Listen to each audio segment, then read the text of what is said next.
You are looking at Julian's pronunciation guide, where we look at how to pronounce better some of the most mispronounced words in the world, like this other curious word. But how do you say what you're looking for today? Let's learn how to pronounce these phrases once and for all in Spanish, and how to ask, do you speak English in Spanish?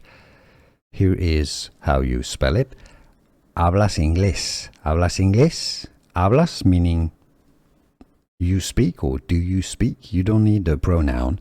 So you could say tú hablas, but hablas is fine. Hablas inglés. Inglés means English. So if you want to ask hablas inglés, that's how you ask for it. Now if you want to be a bit more polite, you can say habla inglés without the S, which means do you speak English in a bit of a more formal way. Hablas inglés or habla inglés is how you ask.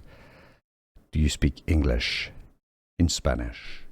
Here are more videos on how to pronounce more confusing words and names too many mispronounced. Like this video if you found it useful. I appreciate your support. I'll see you soon and thanks for watching.